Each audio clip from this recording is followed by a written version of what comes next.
Hi everyone, Paula here from Hart Partners. Today I want to go through a small business tax tips. It's all about the accelerated depreciation if you're operating a small business.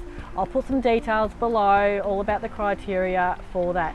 But if you are a small business, then you can accelerate the depreciation, which means if you purchase an item under $30,000, so $29,999, you can get the immediate write-off for that particular purchase. If it's over, then it goes into a small business pool. So it's awesome, it's awesome for small businesses, but remember it's accelerating the depreciation, which means in future years you won't get a deduction.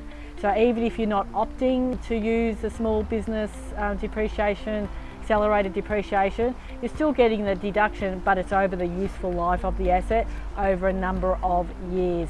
And also another hot tip, if you are using the small business depreciation and your pool is under $30,000, then that gets written off in the financial year. So if you love this tip, subscribe to our newsletter, like our Facebook page, and watch out for our next tax tip.